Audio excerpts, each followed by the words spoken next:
టీవీ4 news ముందుగా headlines చూద్దాం. ఆయనను మంత్రి చేస్తా అనలేదు, క్లారిటీ ఇచ్చిన రేవంత్ రెడ్డి. ఆ దరిద్రానికి కారణం బీఆర్ఎస్ పై మండిపడ్డ రేవంత్ రెడ్డి. మున్సిపల్ ఎన్నికల్లో త్రిముఖ పోటీ, ఆలోచించి ఓటు వేయండన్న సీఎం రేవంత్. అందుకే ప్రధాని రావడం లేదు, ధ్వజమెత్తిన రాహుల్ గాంధీ. మళ్లీ పెరిగిన బంగారం ధరలు, గరిష్ట స్థాయికి వెండి ధరలు. పీఎఫ్ ఖాతాదారులకు గుడ్ న్యూస్, ఏప్రిల్ నుంచి యూపీఐతో పీఎఫ్ డబ్బులు డ్రా. రైతులకు గుడ్ న్యూస్, నిధులకు లైన్ క్లియర్. ముగిసిన ఎన్నికల ప్రచారం, ఓటుకు బంపర్ ఆఫర్. రాష్ట్రంలో మున్సిపల్ ఎన్నికల వేడి కొనసాగుతోంది. ఇక ముఖ్యమంత్రి రేవంత్ రెడ్డి కాంగ్రెస్ పార్టీ అభ్యర్థుల కోసం గత కొన్ని రోజులుగా రాష్ట్ర వ్యాప్తంగా విస్తృత పర్యటనలు నిర్వహించిన సంగతి తెలిసిందే.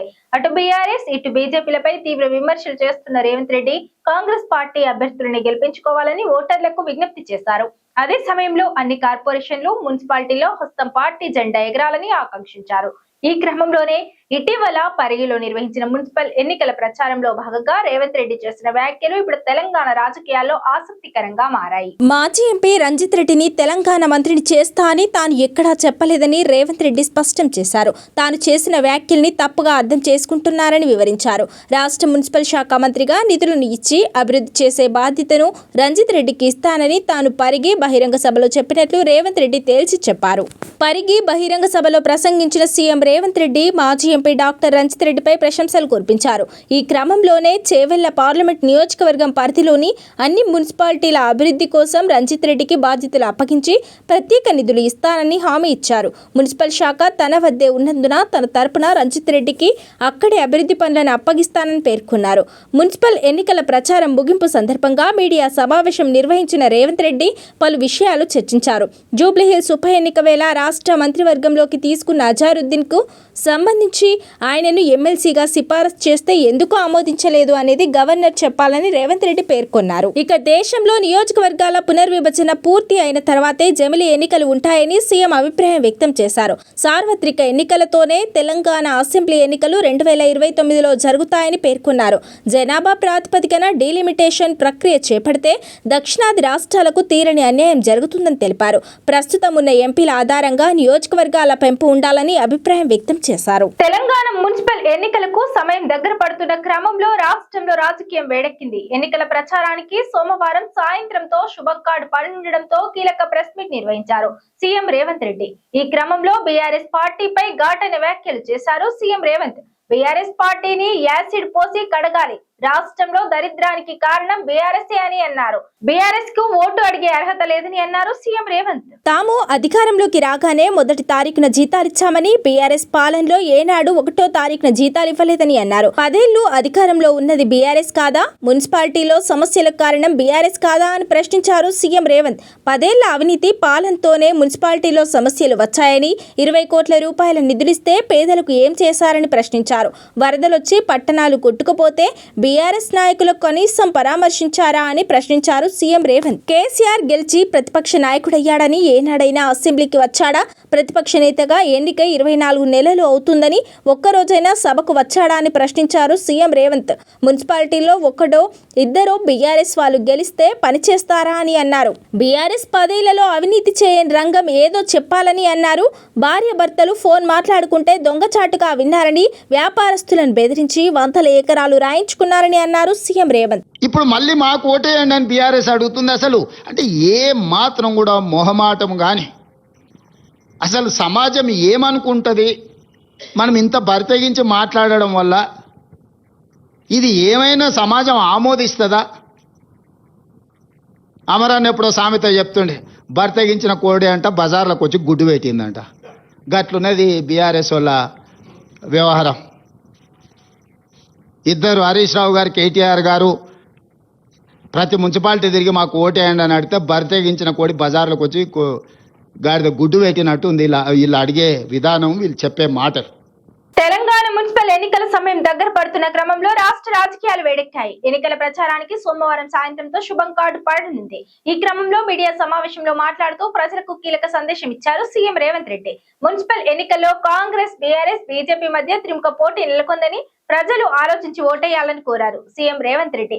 గత ప్రభుత్వ పాలనను తన ప్రభుత్వ 2 ఏళ్ల పాలనను వేరే చేసుకొని ఓటేయాలని అన్నారు సీఎం రేవంత్. కేంద్రంలో గత 11 ఏళ్లుగా అధికారంలో ఉన్న బీజేపీ, రాష్ట్రంలో గత 10 ఏళ్లు అధికారంలో ఉన్న బీఆర్ఎస్ పార్టీలు రాష్ట్ర ప్రజలకు చేసిందేమీ లేదని అన్నారు. హైదరాబాద్కు వరద నష్టాన్ని ఇప్పటికీ కేంద్రం ఇవ్వలేదని అన్నారు. మున్సిపల్ ఎన్నికల్లో గెలిస్తే కేంద్రం నిధులు తెస్తామని బండి సంజయ్ అంటున్నారని, 8 మంది ఎంపీలు ఉండి రాష్ట్రానికి ఏం తెచ్చారో ముందు చెప్పాలని, గెలిస్తే కేంద్రం నిధులు తెస్తామని చెప్తే ప్రజలు నమ్ముతారా అని ప్రశ్నించారు సీఎం రేవంత్. దక్షిణాది రాష్ట్రాలకు కేంద్రం నిధుల్లో వివక్ష ఉందని, దక్షిణాదికి రావాల్సిన నిధులు రావట్లేదని లెక్కలు ఉన్నాయని అన్నారు. కేంద్ర మంత్రులు వచ్చి రాష్ట్రానికి 1,00,000 కోట్లు ఇచ్చామని అంటున్నారని, మనం రూపాయి చెల్లిస్తే కేంద్రం కేవలం 42 పైసలు మాత్రమే ఇస్తుందని అన్నారు. అదే బీహార్ రూపాయి చెల్లిస్తే కేంద్రం 6 రూపాయలు ఇస్తుందని అన్నారు. దక్షిణాదిపై కేంద్రం వివక్షను కిషన్ రెడ్డి, బండి సంజయ్ ప్రశ్నించారా అని అన్నారు సీఎం రేవంత్. ఈ ఎన్నికల బరిలో ప్రధానంగా త్రిముఖ పోటీ జరుగుతుంది. ఈ త్రిముఖ పోటీలో కేంద్రంలో అధికారంలో ఉన్న భారతీయ జనతా పార్టీ, గత 10 సంవత్సరాలు తెలంగాణ రాష్ట్రంలో అధికారంలో ఉన్న బీఆర్ఎస్, అదేవిధంగా ఈనాడు అధికారంలో ఉన్న కాంగ్రెస్ పార్టీ మధ్యలో దాదాపుగా త్రిముఖ పోటీ జరుగుతూ ఉన్నది. అక్కడక్కడ మిగతా పార్టీలు ఉన్నా ప్రధానంగా ఈ 3 రాజకీయ పార్టీల మధ్యలోనే ఈ ఎన్నికల వాతావరణం మోహరించి ఉన్నది. మాజీ ఆర్మీ చీఫ్ నరవాణి రాసిన పుస్తకం అంశంలో భయపడడం వల్లే ప్రధాని నరేంద్ర మోదీ లోక్సభకు రావడం లేదని రాహుల్ గాంధీ అన్నారు. రాష్ట్రపతి ప్రసంగానికి ధన్యవాద తీర్మానంపై ప్రధాని మోదీ ప్రసంగం లేకుండానే ఆ తీర్మానాన్ని సభ ఆమోదించిన విషయం తెలిసిందే. ఎంపీల వల్ల ప్రధాని ప్రాణాలకు ముప్పు ఉన్నట్లు వస్తున్న వార్తల్లో నిజం లేదని, ఎవరైనా మోదీని బెదిరిస్తే వారిపై ఎఫ్ఐఆర్ నమోదు చేయాలని రాహుల్ గాంధీ అన్నారు. గడిచిన గురువారం కొందరు మహిళా ఎంపీలు లోక్సభలో ఆందోళన చేపట్టడం వల్ల ప్రధాని మోదీ తన ప్రసంగాన్ని రద్దు చేసుకున్న విషయం తెలిసిందే. అమెరికా వాణిజ్య ఒప్పందం అంశంలో భయపడుతున్న ప్రభుత్వం బడ్జెట్లో చర్చ చేపట్టేందుకు వణుకుతోందని ఇవాళ రాహుల్ విమర్శించారు. ఆ వాణిజ్య ఒప్పందం కుదిరిన తీరు, దానివల్ల రైతులకు ఎదురు కానున్న సమస్యలను చెప్పేందుకు ప్రభుత్వం జంకుతోందని అన్నారు. ప్రధాని మోదీని బెదిరించేందుకు సభ్యులు ప్లాన్ చేశారన్న ఊహాగానాలు చాలా డిస్టర్బింగ్ గా ఉన్నాయని, అలాంటి అంశం ఏమీ లేదని, సభ్యుల వల్ల కాదు, తాను చెప్పబోయే నిజాన్ని తట్టుకోలేక భయంతో ప్రధాని సభకు రావడం లేదని ప్రతిపక్ష నేత రాహుల్ గాంధీ అన్నారు. కాంగ్రెస్ సభ్యులు ప్రధానిని అటాక్ చేసే ప్రశ్నే లేదని, ఆయన ధైర్యంగా సభకు రావాలని, ఎవరైనా దాడి చేస్తారన్న సమాచారం ఉంటే ఆ వ్యక్తిని అరెస్టు చేయాలని, మీరెందుకు అలా చేయడం లేదని రాహుల్ గాంధీ అన్నారు. మాజీ ఆర్మీ చీఫ్ నరవానే రాసిన పుస్తకం పట్ల మోదీకి భయం ఉన్నట్లు తెలిపారు. నరవానే పుస్తకాన్ని పబ్లిష్ చేయలేదని రక్షణ మంత్రి రాజ్నాథ్ అన్నారని, కానీ తమ వద్ద ఆ బుక్ కాపీ ఉన్నట్లు రాహుల్ గాంధీ వెల్లడించారు. Story started a few days ago when the issue of that book came, the Narawane book. And the government didn't want me to discuss that at all. And so they stalled the house. They didn't let me speak. That happened 3 or 4 times. In that they said that first they said that I cannot quote a book. Then I said I'm not quoting a book, I'm quoting a magazine. Then they said you cannot quote a magazine. Then I said I'll speak about it. Then they didn't want me to speak about it. They also said, Defense Minister said falsely that the book has not been published. In fact, the book has been published and we've got a copy of it also. So that is one big issue. Not allowing the LOP and the entire opposition to speak in the President's address.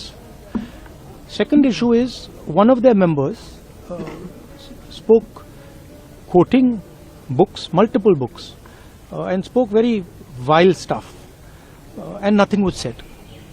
So we don't like the fact that they can say whatever they want, whenever they want, and the opposition cannot. Third issue is suspension of our members. And final issue which we are very disturbed about is this idea that has been floated that members were going to threaten the Prime Minister. There's no question of that. Look, the fact is very clear.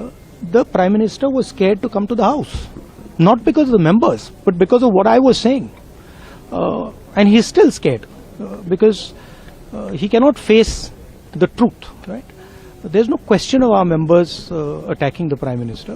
He should have the courage to come. And I also mentioned that, look, if our if somebody is said that he's going to attack the Prime Minister, then please do an FIR at once. Arrest that person. Why are you not doing that? Right? So that's basically what's happened. Now the agreement is that we'll be allowed to say tomorrow, we'll be allowed to say these points. And then the discussion should happen. So we are quite keen that the discussion happens. We want the discussion to happen. But now let us see what the government says. My personal, please. My personal view is that the government is scared to have a debate. The Prime Minister didn't come into the House because he was scared of what we were going to say. He was scared of being handed Mr. Naravane's book as a first step, right? And my guess is that the government is worried about having a debate on the budget because the issue of the US deal, the way it was done, what has happened, the impact on our farmers is going to be discussed, and the government doesn't want to do that. ఇటీవల record గరిష్టాలను తాకిన బంగారం, వెండి 2-3 రోజులుగా స్థిరంగా కొనసాగుతున్నాయి. గత వారం ఈ 2 లోహాల ధరలు తీవ్ర ఒడిదుడుకులకు లోనయ్యాయి. పెట్టుబడిదారులు అప్రమత్తంగా వ్యవహరిస్తుండటంతో ప్రస్తుతం ఈ 2 లోహాల ధరలు స్థిరంగా కొనసాగుతున్నాయి. మంగళవారం బంగారం, వెండి స్వల్ప పెరుగుదల నమోదు చేశాయి. ఉదయం 6:30 సమయంలో 24 క్యారెట్ల 10 గ్రాముల బంగారం ధర 1,57,920 రూపాయలకు చేరింది. ఇక 22 క్యారెట్ల 10 గ్రాముల బంగారం ధర 1,44,760 రూపాయలకు చేరింది. ఇక దేశ రాజధాని ఢిల్లీలో 24 క్యారెట్ల 10 గ్రాముల పసిడి రేటు 1,58,070కి చేరుకోగా 22 క్యారెట్ల 10 గ్రాముల గోల్డ్ ధర 1,44,910కి చేరుకుంది. మరోవైపు ఇటీవల భారీగా పతనమైన వెండి కూడా స్థిరంగా కొనసాగుతోంది. మంగళవారం కిలోకు 100 రూపాయల మేర పెరుగుదల నమోదు చేసింది. మళ్లీ 3 లక్షల రూపాయల మార్కును దాటింది. ఈ నేపథ్యంలో ఈ రోజు పలు నగరాల్లో బంగారం, వెండి రేట్లు ఎలా ఉన్నాయో పరిశీలిద్దాం. హైదరాబాద్ లో 1,57,920, 1,44,760, విజయవాడలో 1,57,920, 22 క్యారెట్లు 1,44,760, ఢిల్లీలో 1,58,070, 22 క్యారెట్ల బంగారం 1,44,910. ఈపీఎఫ్ఓ చందాదారులు ఏడాది ఏప్రిల్ నుంచి యూపీఐ ద్వారా తమ పీఎఫ్ డబ్బును నేరుగా బ్యాంకు ఖాతాలోకి విత్డ్రా చేసుకోవచ్చు. దీనికోసం కార్మిక శాఖ కొత్త మొబైల్ యాప్ ని రూపొందిస్తోంది. ప్రస్తుతం ఉన్న యూఏఎన్ పోర్టల్ లేదా ఉమంగ్ యాప్ ద్వారా పొందే సేవలు కొనసాగుతూనే ఉంటాయి. కొత్త యాప్ ద్వారా పాస్బుక్ వివరాలు చూసుకోవడం సులభం అవుతుంది. ఆటో సెటిల్మెంట్ పరిమితిని 1,00,000 నుంచి 5 లక్షలకు పెంచారు. అనారోగ్యం, విద్య, పెళ్లి వంటి అవసరాల కోసం 3 రోజుల్లోనే డబ్బు పొందే వీలు ఉంటుంది. ఏటా సుమారు 5 కోట్ల క్లెయిమ్లను వేగంగా పరిష్కరించడమే ఈ నూతన విధాన ప్రధాన ఉద్దేశం. ప్రభుత్వ సేవలను బ్యాంకుల స్థాయికి తీసుకురావాలని కేంద్రం భావిస్తోంది. తెలంగాణ అన్నదాతలు ఎప్పుడెప్పుడా అని ఎదురు చూస్తున్న రైతు భరోసా నిధుల విడుదలకు ఎట్టకేలకు ముహూర్తం ఖరారైంది. యాసంగి సీజన్ మొదలై నెలలు గడుస్తున్నా పెట్టుబడి సాయం అందక రైతులు అప్పుల ఊబిలో కూరుకుపోతున్న వేళ రేవంత్ రెడ్డి ప్రభుత్వం కీలక ముందడుగు వేసింది. మున్సిపల్ ఎన్నికల వేడి ముగియగానే అన్నదాతల బ్యాంకు ఖాతాల్లో నగదు జమ చేసేందుకు అధికార యంత్రాంగం అన్ని ఏర్పాట్లు పూర్తి చేసింది. తెలంగాణలో ప్రస్తుతం మున్సిపల్ ఎన్నికల హడావిడి నడుస్తోంది. ఫిబ్రవరి 11న పోలింగ్ జరగనుండగా 13వ తేదీన ఫలితాలు వెలువడనున్నాయి. ఈ నేపథ్యంలో ఎన్నికల కోడ్ కౌంటింగ్ ప్రక్రియ ముగిసిన వెంటనే ప్రభుత్వం రైతు భరోసా నిధులను విడుదల చేయాలని నిర్ణయించింది. ఫిబ్రవరి 11న పోలింగ్ జరగనుండగా 13వ తేదీన ఫలితాలు వెలువడనున్నాయి. ఈ నేపథ్యంలో ఎన్నికల కోడ్ కౌంటింగ్ ప్రక్రియ ముగిసిన వెంటనే ప్రభుత్వం రైతు భరోసా నిధులను విడుదల చేయాలని నిర్ణయించింది. ఇప్పటికే వ్యవసాయ శాఖ అర్హులైన రైతుల జాబితాను సిద్ధం చేసింది. ఎకరానికి 6,000 రూపాయల చొప్పున పంపిణీ చేసేందుకు ప్రభుత్వం వద్ద నిధుల కొరత ఉన్నప్పటికీ బహిరంగ మార్కెట్ ద్వారా రుణ సేకరణకు చర్యలు చేపట్టింది. ప్రభుత్వం పెట్టుబడి సాయం కోసం ఏకంగా 9,000 కోట్ల రూపాయల నిధులను సమీకరించేందుకు భారతీయ రిజర్వ్ బ్యాంక్ వద్ద ఇండెంట్ పెట్టింది. ఫిబ్రవరి 10న అంటే ఈ రోజే ఆర్బీఐ నిర్వహించే ఈ వేలం ద్వారా ఈ నిధులు ప్రభుత్వ ఖజానాకు చేరనున్నాయి. ఈ భారీ రుణంతో రాష్ట్ర వ్యాప్తంగా ఉన్న సుమారు 65 లక్షల మంది రైతులకు పెట్టుబడి సాయం అందించాలని ప్రభుత్వం భావిస్తోంది. ఎన్నికల ఫలితాలు రాగానే బటన్ నొక్కి రైతుల ఖాతాల్లోకి నేరుగా నగదు బదిలీ చేసేలా ముఖ్యమంత్రి రేవంత్ రెడ్డి ఆదేశాలు జారీ చేశారు. ఈసారి రైతు భరోసా నిధుల పంపిణీలో ప్రభుత్వం పక్కా ప్లాన్తో వెళ్తోంది. గతంలో పడావు భూములు, రియల్ ఎస్టేట్ వెంచర్లు, గుట్టలకు కూడా నిధులు అందేవని ఆరోపణలు ఉన్నాయి. దీనిని అరికట్టేందుకు ప్రభుత్వం అగ్రికల్చర్ యూనివర్సిటీ ద్వారా శాటిలైట్ సర్వే నిర్వహించింది. ఈ సర్వే ప్రకారం రాష్ట్రంలో సుమారు 10% భూముల్లో ఎలాంటి పంట సాగు కావడం లేదని ప్రాథమిక నివేదికలో తేలింది. దీనివల్ల నిజమైన సాగుదారులకే సాయం అందేలా సాగులో లేని భూములకు నిధులు నిలిపివేయాలని ప్రభుత్వం యోచిస్తోంది. దీనివల్ల ప్రభుత్వానికి కొంత భారం తగ్గే అవకాశం ఉంది. మొత్తానికి యాసంగి పంట చేతికి వచ్చే సమయంలోనైనా ప్రభుత్వం పెట్టుబడి సాయం విడుదల చేస్తుండటంతో రైతులు ఊపిరి పీల్చుకుంటున్నారు. తెలంగాణలో రేపు మున్సిపల్ ఎన్నికలు జరగనున్నాయి. నిన్న సాయంత్రంతో ప్రచారం ముగియడంతో ఆ తర్వాత ఓటర్లను ప్రలోభాలకు గురి చేసే పనిని ప్రారంభించారు నేతలు. పలు ప్రాంతాల్లో అసెంబ్లీ ఎన్నికలకు మించి ఖర్చు చేస్తున్నారు. అనేక ప్రాంతాల్లో కోట్లాది రూపాయలు ఖర్చు చేస్తున్నారు. రంగారెడ్డి జిల్లాలోని 6 పురపాలకల్లో 250 కోట్ల రూపాయలు ఖర్చు చేస్తున్నట్లు సమాచారం. చేవెళ్లలో ప్రతి ఇంటికి అరతులం బంగారం ఆఫర్ ప్రకటించారు. తాను గెలిస్తే అరతులం బంగారం ఇస్తానంటూ 16వ వార్డులో ఓ అభ్యర్థి హామీ ఇచ్చాడు. పలు ప్రాంతాల్లో అసెంబ్లీ ఎన్నికలకు మించి ఖర్చు చేస్తున్నారు. అనేక ప్రాంతాల్లో కోట్లాది రూపాయలు ఖర్చు చేస్తున్నారు. రంగారెడ్డి జిల్లాలోని 6 పురపాలికల్లో 250 కోట్ల రూపాయలు ఖర్చు చేస్తున్నట్టు సమాచారం. చేవెళ్లలో ప్రతి ఇంటికి అరతులం బంగారం ఆఫర్ ప్రకటించారు. తాను గెలిస్తే అరతులం బంగారం ఇస్తామంటూ 16వ వార్డులో ఓ అభ్యర్థి హామీ ఇచ్చాడు. డబ్బుల పంపిణీ నేడు తారస్థాయికి చేరే అవకాశం ఉంది. పార్టీ ఫండ్పై కొందరు అభ్యర్థులు ఆశలు పెట్టుకున్నారు. ఓఆర్ఆర్ సమీపంలోని మున్సిపాలిటీలో ఓటుకి ఏకంగా 10 నుంచి 30 వేల చొప్పున ఇస్తున్నట్లు సమాచారం. అనేక ప్రాంతాల్లో ఒక్కో ఓటుకు 3 నుంచి 5 వేల వరకు పంచుతున్నారు. ఇవే కాక చికెన్, మటన్, మందు, చీరలు, వంట సామాగ్రి, ఇతర వస్తువులు పంపిణీ చేస్తున్నట్టు తెలుస్తోంది. రేపు ఉదయం 7 గంటల నుంచి పోలింగ్ ప్రారంభం కానుంది. పార్టీ ఫండ్ నుంచి కొంత అభ్యర్థులు సొంతంగా మరికొంత కలిపి ఓటర్లకు డబ్బులు పంచుతున్నారు. రంగారెడ్డి జిల్లాలోని ఓ మున్సిపాలిటీలో ఓ అభ్యర్థి ఏకంగా ఒక్కో ఓటుకు 30 వేలు పంచుతున్నట్లు సమాచారం. ఇది ఇవాల్టి బులెటిన్. మరో బులెటిన్ లో మళ్ళీ కలుద్దాం. TNTS 24 news.